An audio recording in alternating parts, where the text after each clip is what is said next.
Hello, and thank you for listening. My name is Luke Mardigian, the owner of the Mardigian Agency in St. John's, Michigan, and you are listening to Be Insured. And as always, I'm joined by my co-host, Eric Gestring, the Mardigian Agency, and our special guest today, Alec Nuremberg. And a lot of people ask me, how did you get a radio show? Well, reality is we were able to accomplish something that very few people in the captive insurance agency space were able to do, and that is we have a self-managing team, we have a sales team that is fully scalable. And as a result of that, we've been able to build a book that is twice the average size of other captive agents in our company. And today we're going to talk about a topic that helped us do that, and it's a concept called no-brainers and never happens. So, Luke, why don't we dig into the definition or define for us what a no-brainer is, and then also continue on to never happens. Break that down for us. Break it down. No-brainers. When my sons come home from school, they take their shoes off before they walk in the house. That's a no-brainer? It's a no-brainer, right? That's not there's no compromise. It's just something that happens every single time. They don't have to think about it because it is part of the I'm at home for the day system. Household standard. Yes. That's right. Yeah. The ritual. They know where to put their backpacks. They know where to hang their jackets. And then they walk into the home and they greet us, right? Mm-hmm. It's a no-brainer at that point. What's crazy is that a lot of people in the world and a lot of people in business, they figuratively keep their shoes on when they walk in the house. And they've never even considered the fact that it's so simple to just make it the standard that you just always take your shoes off. So like in our world, there's something that no-brainers are the things that are so easy to fix. There we go. That you should never deal with them as a business owner. I should never deal with my kids getting mud in my house because they didn't take their shoes off at the front door. Right. And that saves me how many vacuums per year and how much longer does my carpet last and how much happier is my wife and all that stuff, right? Well, in business, a good example of a no-brainer is, we have a daily log that our customer service reps fill out every single day. So everyone in the entire organization knows about everything that happened for every client on every call and every email. And we know how much work they did. That's a no-brainer. If you don't have some metric to measure the productivity of your office people, then it's like keeping your shoes on when you have mud on them and just walking through your house. Yeah. Running on a hope. You're going to have to go clean that up at some point. Yeah. You just don't know about it until you get home and you're like, why did you keep your shoes on? Right.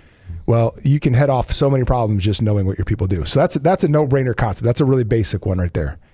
I like it. Never happens. Yeah. Real quick on no-brainers. I think that's, no-brainers are concentrated when it comes to customer service. I think, like you said, the daily logs with customer service, I think that's where you got to start with it is you want no-brainers to first be implemented in a customer service aspect because that's where it's really going to show a return. Customer fulfillment. Right? Yeah, fulfilling a promise. Right. I don't know. Just you want it to be. You want the service to be user friendly for the customer or the client, and I think that's where you should probably start if you're implementing no-brainers into your organization. Yes. Just wanted to mention that. But it really starts at the sales cycle, and we're going to deep dive this stuff in the future with future episodes. But we want it to just really give you a high level understanding of what these are. So, like a no-brainer in the sales cycle, no client should ever wonder what their first payment is going to be or when it's going to come out. Yep. No-brainer, right? But even in our agency, with the success we've had people go, hey, so when is my next payment and how much is that going to be? And did you do monthly or quarter? It's like, whoa. This is a no-brainer. Who kept their shoes on when they walked in the house? Right. And then we had to address it with the sales team of like, come on, guys, who tracked the mud through the house? All right, go grab a vacuum, clean it up, don't do it again. And then you have to set a system in place that, hey, this is the point in time in your sales process that you tell them how much they're going to pay and how they're paying. Or you do it multiple times. Well, no, then it wouldn't be a no-brainer.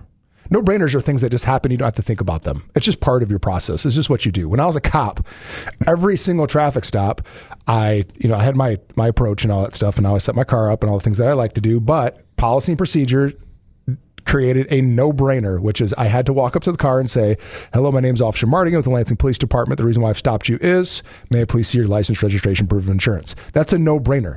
They made it so that it's just part of their system so that every officer does the same thing so they can never have a complaint where they're like, I didn't get the officer's name. I didn't know why he stopped me. Right.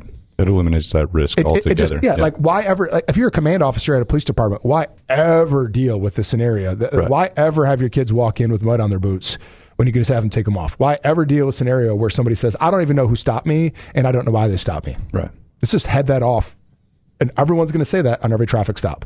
But after that piece, after your introduction, you were left with the discretion to handle the situation as you saw fit. Yes. That's your judgment. And that's the professionalism side. And the trust that takes place. Yes. It's important so it's not functioning just as a machine that doesn't have any, it can't adapt to the situation. Right. And that's where a lot of people try to, when they create and build systems, right? And which is, a system is simply a process which does not involve the owner or a management person. And when they try to create these systems, they try to make the entire thing a no-brainer. Mm-hmm. Like all you got to do is walk in and say the script. You just say, hello, my name is Luke. I am here to sell you insurance. Right. Please sign here. And it's like, no, like there's a professionalism side to that you have to allow a lot of discretion, but certain things have to be no-brainers. It's just like, of course, that's going to be part of your process.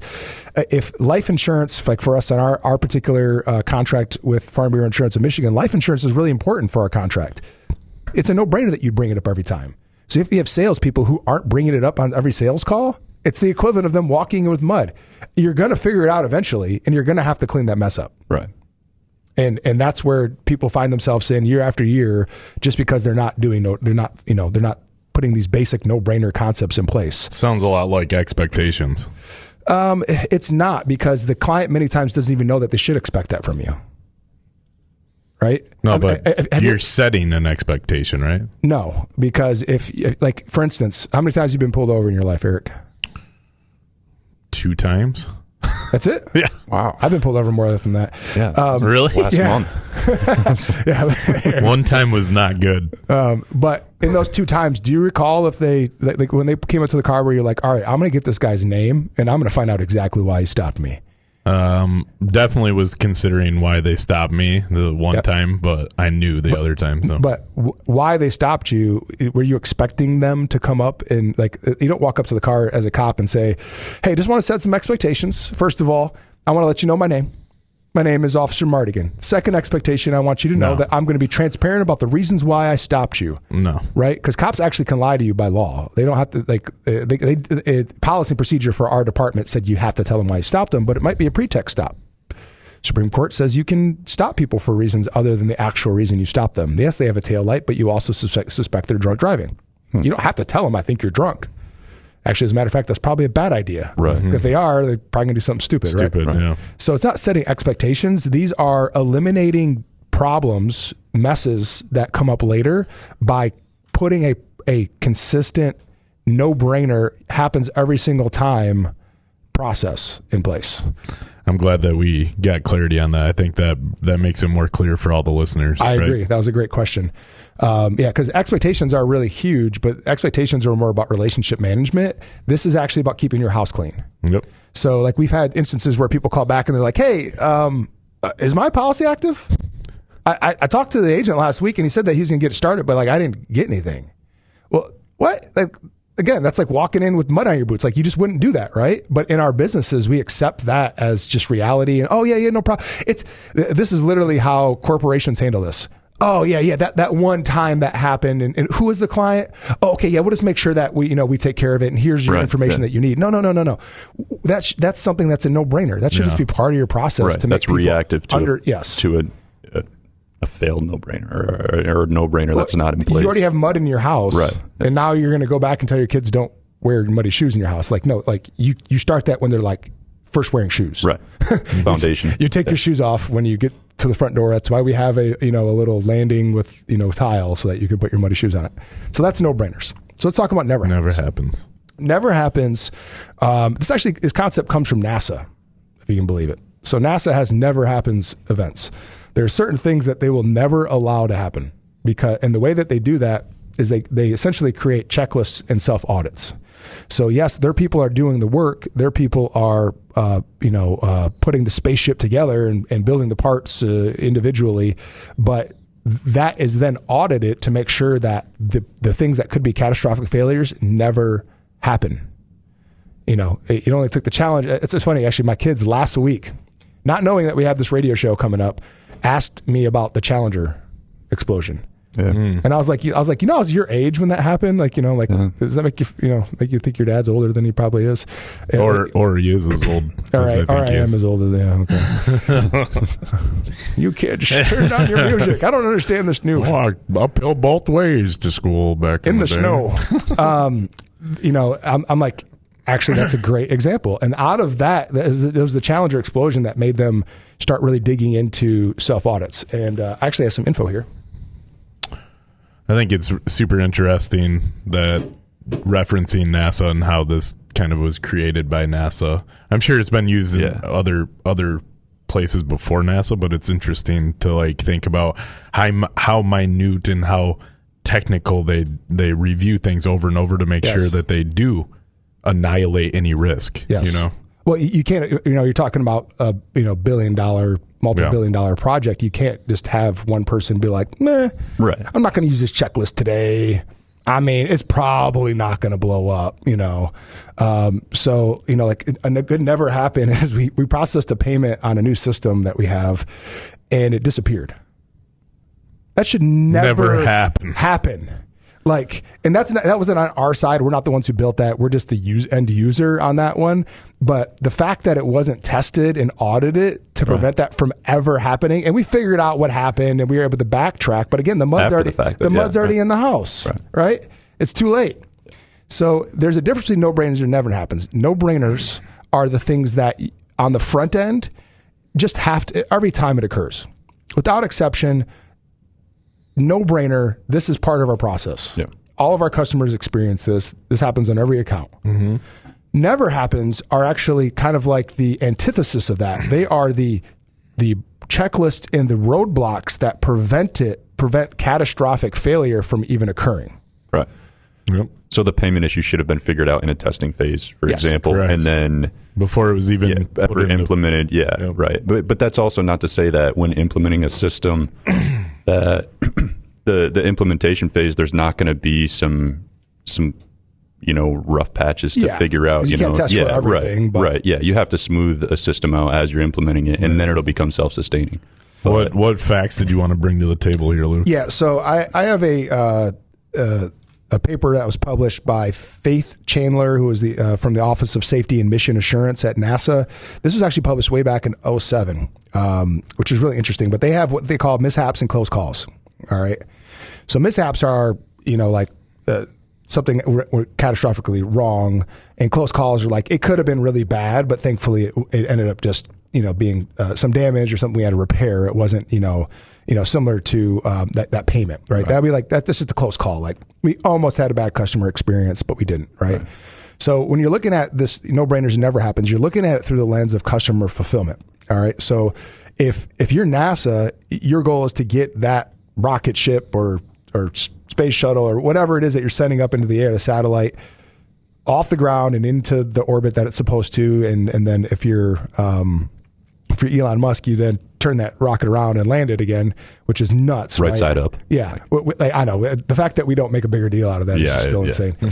Maybe if you had to be a science nerd. We've been doing it for like a decade. Yeah. Like no big deal. Yeah, right. Just laying rockets we just forget again in the ocean on a moving platform. Like no big deal. It's fine. Easy day. While the earth is spinning and just in wind and I can't even I can't even put a flag up correctly.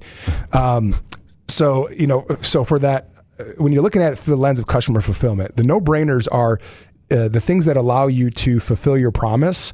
That just should be part of that. Like automatically, customers shouldn't even notice that they're happening because they're just so simple and easy, and they make the process so smooth that they actually don't even notice that it happened. Kind of like we just like rockets land on moving platforms in the ocean, and we kind of go, oh yeah, that's just kind of what happens, right? Yeah. That's what we do. No.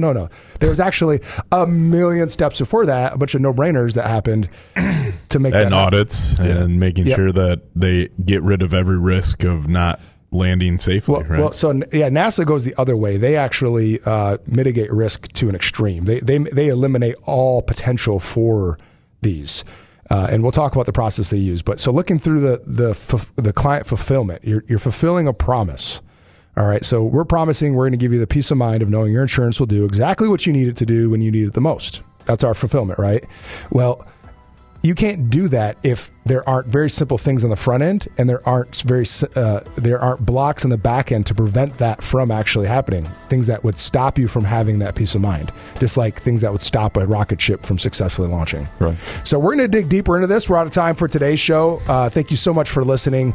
If you want to hear more about no-brainers and never happens, tune into next week's show where we're going to deep dive no-brainers, and this will be a theme for the year of 2021. So if you want your business to function more efficiently, have a self-managing team and a sales team that's scaling, and allow your team to fulfill the promises you make, then keep tuning in to Be Insured, and we'll see you next time.